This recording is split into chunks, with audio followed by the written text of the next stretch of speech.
Kemudian saya akan mengundang pembicara kedua, yaitu Dr. Endang Ernandini, SPKFR Mars, yang akan menyampaikan materi tentang kembali beraktivitas setelah pasca cedera ekstremitas bawah. Nah, Dr. Endang, selamat siang. Izin dokter, saya akan menyampaikan untuk kurikulum vitae beliau, Dr. Letkol, ya, CKM, Dr. Endang Ernandini, SPKFR Mars, lahir di Bogor tahun 1971. Ya. Beliau lulusan dari FKUI tahun 96 dan kemudian lulus program pendidikan spesialis IKFR dari FKUI juga tahun 2008. Nah, sekarang ini profesi beliau adalah Kasih UGD Rumah Sakit Pelomonia Dam 7 Wirabuana Makassar 2001, kemudian Kadep Rehabilitasi Medik Rumkit Dr. Suyoto Pusrehab Kemhan Jakarta 2014 sampai sekarang. Di bidang organisasi, beliau merupakan Ketua Bidang Penelitian dan Pengembangan Perdo Srijaya 2016 sampai 2019, kemudian Ketua Panitia Pertemuan Ilmiah Regional 2018, Sekretaris Umum Pengurus Besar Perdosri 2019 sampai 2022, dan National Classifier Para Games Indonesia tahun 2018.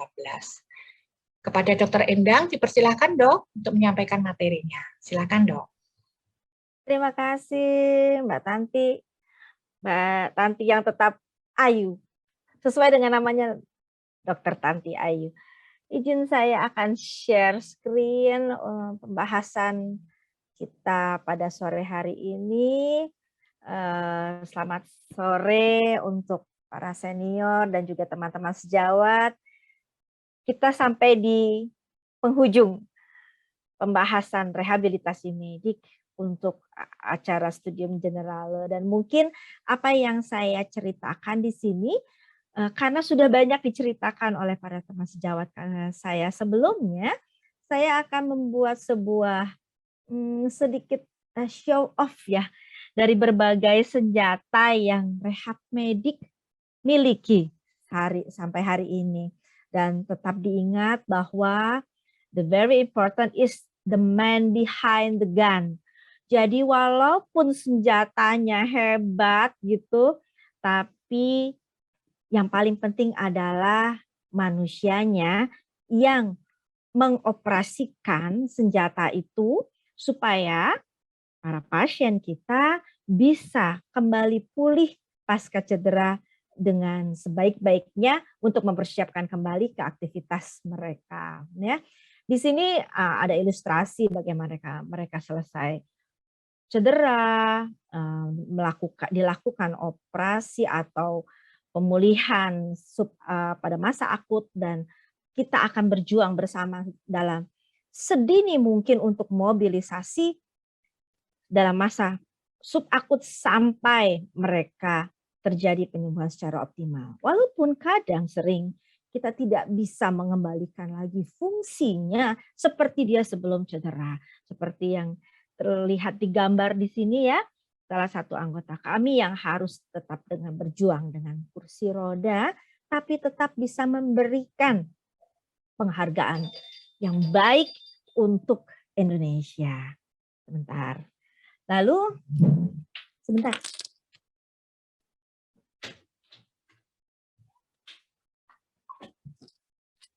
Mohon maaf interupsi. Ya, pada saat terjadinya cedera dan setelah selesai masa akut, pasien akan masuk ke masa recovery. Seringkali pasien akan masuk ke dalam masa imobilisasi. Seperti tadi sudah diceritakan oleh Dr. Irma, bahwa kadang masa-masa imobilisasi itu akan membuat pasien, teman-teman kita menjadi imobilisasi, dan kita harus ingat bahwa imobilisasi 1 minggu saja sudah bisa menurunkan kapasitas fungsional baik kardio, respir maupun muscle atau ototnya 10-15%. Bagaimana sampai 5 minggu? Itu bisa turun sampai 50%. Dan ternyata penurunan itu akan lebih terlihat pada otot-otot tungkai. Ya, dan untuk itulah program rehabilitasi ini harus dimulai sedini mungkin untuk mobilisasi tentu dengan cara yang bertahap, berjenjang, dan berkelanjutan. Dan tentu saja memerlukan kesiapan, mulai dari keadaan umumnya yang harus stabil, juga tanda vitalnya, range of motion atau gerakan-gerakan pada sendi harus kita cek. Karena seringkali setelah pasca cedera mereka akan terjadi rasa nyeri, pengurangan range of motion, kekuatan muscle dan juga nilai endurance cardiorest bisa juga menjadi turun. Nah, berikut kita akan melihat ini ya, salah satu pasien pasca cedera, dan ini pasca cedera dari jatuh dari ketinggian sehingga dia harus kehilangan fungsi kakinya. Dia lumpuh, masuk ke spinal cord injury ya, tapi dengan latihan yang sungguh, dengan begitu, yang paling penting adalah motivasi untuk kembali membangun dirinya, untuk berprestasi gitu ya. Dan seringkali kasus membuat pasien kesulitan dalam berambulasi sehingga alat bantu ambulasi wheelchair seperti ini harus digunakan. Dan tidak berarti hidup akan selesai sampai di situ. Tidak, semua akan bisa tetap berlanjut. Dengan wheelchair seperti ini kita dapat membantu mempertahankan kekuatan dan ketahanan aktivitas keseharian mereka sampai kembali return to work, bahkan return to sport, atau bahkan kalau pada tempat saya bekerja adalah return to combat dengan fungsi dan caranya sendiri. Baik, berikut ini saya berikan contoh ya. Hari ini saya ingin pamer nih beberapa teknologi-teknologi yang canggih yang rehabilitasi medik miliki untuk sampai hari ini. Di sini ada contoh tilting table yang konservatif yang di sebelah kiri, dan yang di sebelah kanan adalah tilting table dengan teknologi. Tilting table ini digunakan untuk melatih pasien, awalnya dari pasien-pasien tirah baring, sehingga mereka bisa beradaptasi untuk mulai dari perubahan posisi ya, dari baring, lanjut ke duduk, bahkan mungkin bisa berdiri, dan senang sekali kalau mereka sudah bisa berjalan, bahkan mungkin berjalan lebih cepat lagi, dan bahkan mungkin berlari. Nah, kalau di tilting table konservasi, ya kita tidak banyak yang bisa kita lakukan, tapi sebenarnya banyak juga yang bisa kita koordinasikan di sini bersama pasien ya, seperti memberikan mereka koordinasi mata, lengan, percakapan, dan kognisinya. Kalau di tilting table dengan teknologi itu akan membantu kita untuk membuat sesuatu hal yang jauh lebih besar, lebih banyak yang bisa kita kerjakan. Contoh, di tilting table ini kita akan bisa membuat pasien ini baik dalam keadaan posisi berbaring atau sampai tegak 90%, pasien akan bisa dibantu untuk seolah-olah mereka bisa berjalan, ya, merasakan kembali otot-otot tungkai mereka untuk melakukan kegiatan-kegiatan fungsionalnya. Nah, dan kita bisa mengatur ini dengan alat yang ada di sini. Bagaimana, berapa besar sih tindakan-tindakan yang akan dikerjakan oleh alat? Berapa besar sih tindakan-tindakan yang bisa dikerjakan mandiri oleh pasiennya? Jangan lupa untuk alat ini kita tetap harus melindungi pasien dan berhati-hati untuk tetap mencek vital sign, ya, tensi, nadi, saturasi. Ini ada nih pasiennya pakai untuk melihat cek tensi, ada pakai saturasi oksigen dan nadi, dan juga kesiapan orang-orang di sekitarnya. Ya. Oke, Oke, lanjut yang kedua adalah di tes di gambar ini sebelum kita melakukan latihan seperti tadi juga yang oleh teman sejawat saya sampaikan bahwa rehabilitasi medik sebelum kita melakukan latihan yang harus dikerjakan adalah tes. Tes ini yang saya tunjukkan saat ini adalah tes dengan biofeedback. Kita dapat melakukan tes kontraksi otot. Nah, ini ada kontraksi otot yang tertentu dengan posisi-posisi tertentu dan dilakukan dengan biofeedback. Jadi pasien bisa melihat, oh ketika saya menggerakkan seperti ini, ternyata kekuatan otot saya segini loh. Oh ternyata kalau saya berposisi seperti ini, di gambar yang di tengah, saya ternyata otot punggung saya menjadi lebih rileks loh dibanding saya harus membungkuk penuh misalnya. Lalu ini yang untuk yang di lengan, oh seperti ini loh.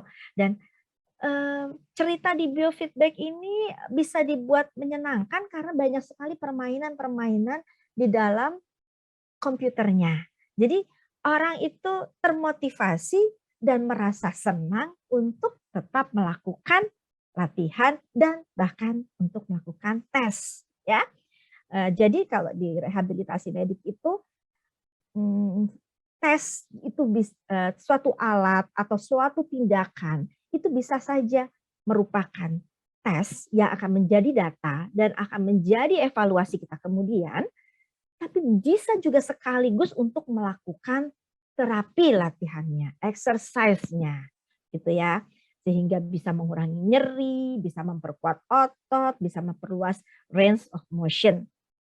Baik, ini contoh adalah kita melakukan tes latihan tes dan latihan untuk endurance, cardiorespiratory dan muscle juga ya, yang sebelah kiri menggunakan kursi roda, tapi ini dengan kecepatan yang daily living.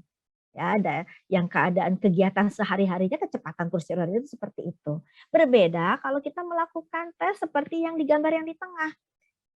Kecepatan yang dilakukan dengan menggunakan kursi roda, dan tentu saja kursi rodanya juga berbeda ya. Ini yang kami pakai adalah kursi roda dengan kursi roda sport yang ada kecondongan sudut pada rodanya berbeda dengan untuk yang biasa, yang daily living ya. Kita menggunakan alat ini adalah alat pengukur cardiopulmonal exercise test. Fungsinya untuk melihat, menyimpan data, dan melihat evaluasi. Ketika kita melakukan exercise pada pasien-pasien dengan pasca cedera, goal kita tercapai atau tidak sih? Data awalnya bagaimana? Hasilnya bagaimana? Sehingga dengan data yang terkumpul, bisa kita presentasikan kepada pasien, tentu akan membuat sebuah motivasi tersendiri untuk pasien. Oh iya, sekarang tadinya saya nilainya cuma 5, sekarang nilai saya 7. Saya pingin loh bisa jadi 8, bahkan mungkin bisa jadi 10. Nah, untuk gambar yang di sebelah kanan ini adalah sebenarnya pasien yang spinal cord injury dan mengalami kelumpuhan.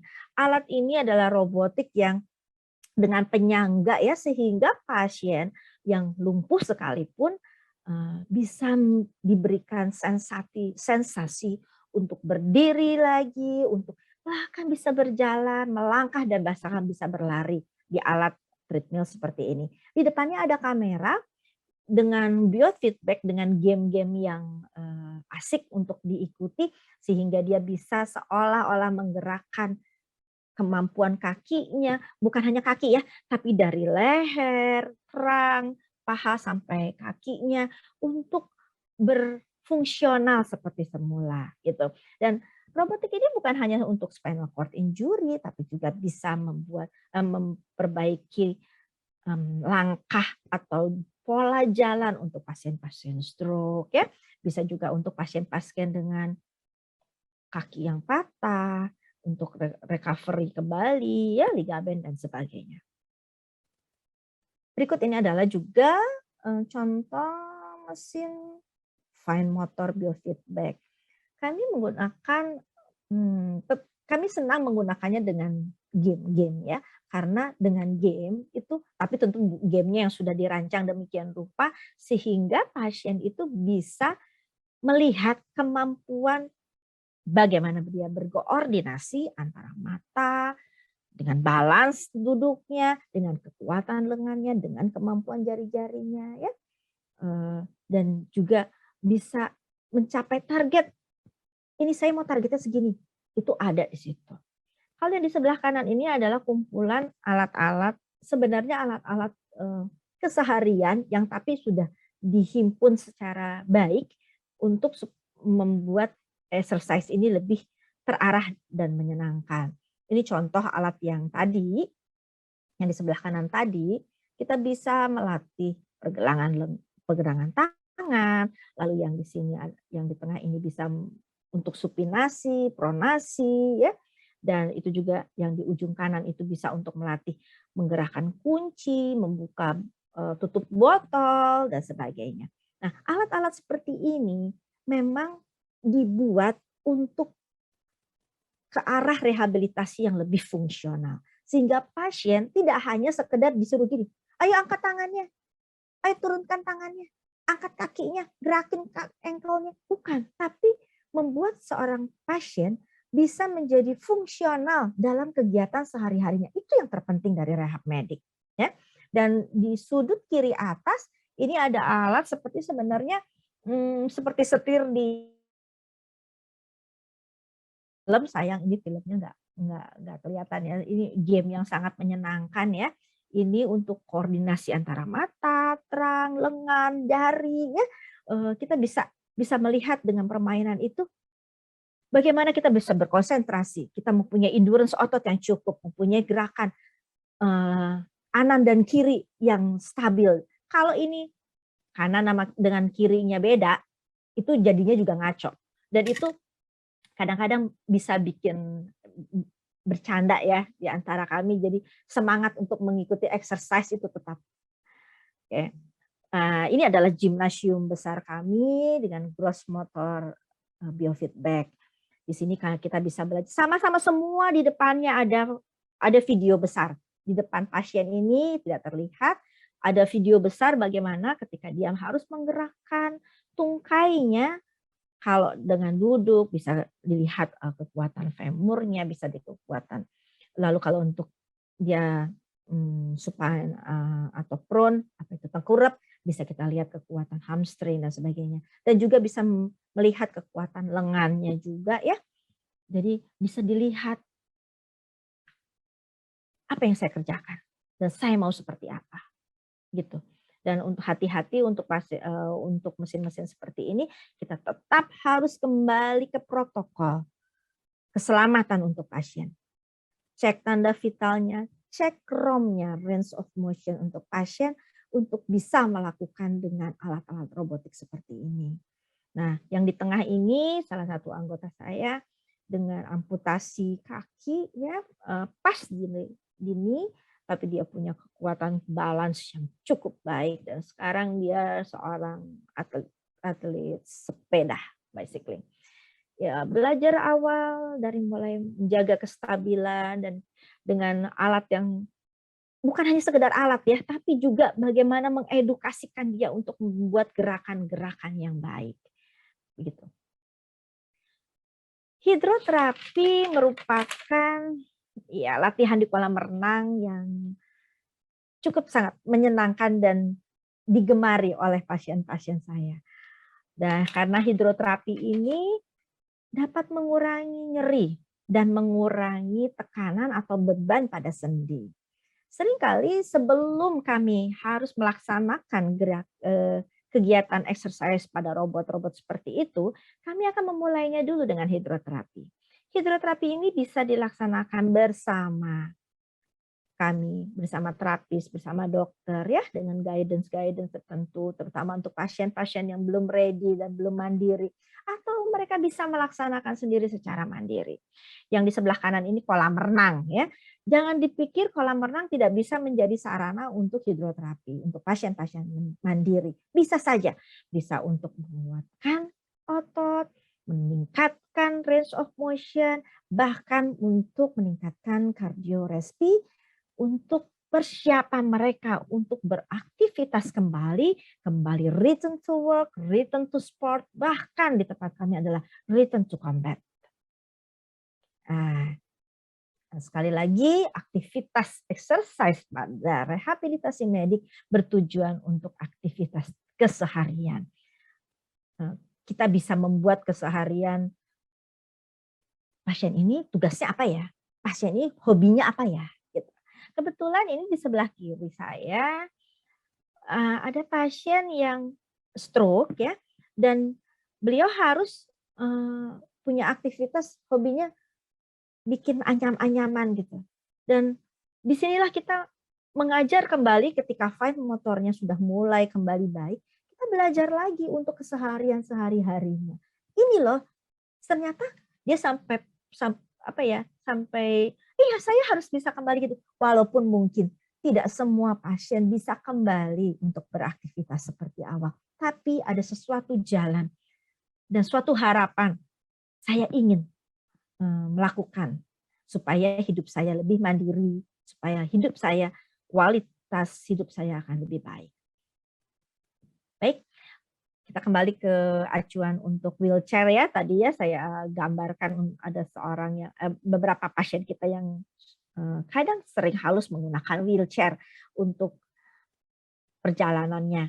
Tidak hanya untuk orang-orang yang lumpuh, tapi juga untuk orang-orang yang memang belum bisa melakukan mobilisasi di luar wheelchair. Jangan putus asa, karena ternyata untuk wheelchair saja kita punya acuan untuk latihan. Seperti contohnya ini ya, kecepatan untuk wheeling wheelchair dengan kecepatan keseharian itu dalam 12 menit kalau kita tes, itu jarak tempuhnya sekitar segini nih, 720 meter sampai 936 meter. Dan intensitasnya seperti yang tadi diceritakan oleh Dr. Tanti ya, kita masuk dalam intensitas moderate saja. Jadi sebenarnya latihan wheeling mandiri itu cukup aman, bahkan untuk pasien-pasien jantung dan paru sekalipun, karena diikuti dengan irama mereka sendiri. Ya, ini saya dapat dari sebuah jurnal tahun 2015 dari International Spinal Cord.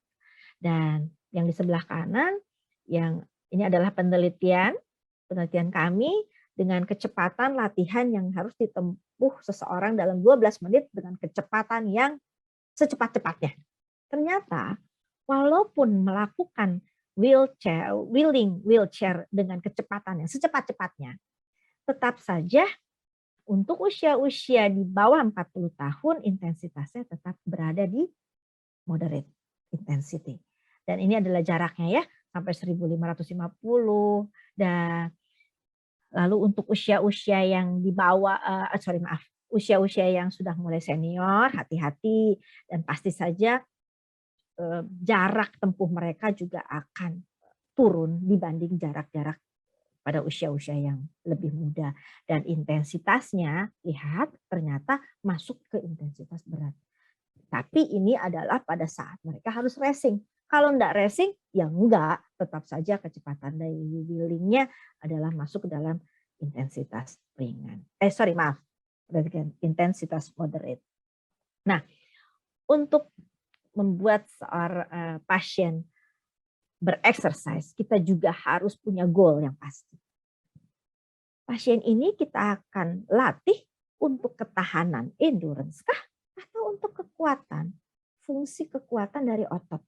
Karena ternyata dari beberapa jurnal yang sudah kita kumpulkan, dan ada satu jurnal ya yang saya kutip dari jurnal 2017, ternyata untuk melakukan latihan dengan goal adalah endurance, kita harus melakukan latihan endurance 2:1 antara ketahanan dan kekuatan. Dan begitu pula untuk goal pada pasien-pasien dengan yang kita perlukan untuk kekuatan atau strength dari muscle-nya, kita balik. Kekuatannya yang 2 dibanding yang endurance-nya yang 1. Baik, teman-teman sejawat semua, hari ini di penghujung acara untuk rehabilitasi medik, peran rehabilitasi medik pada studium generale ini,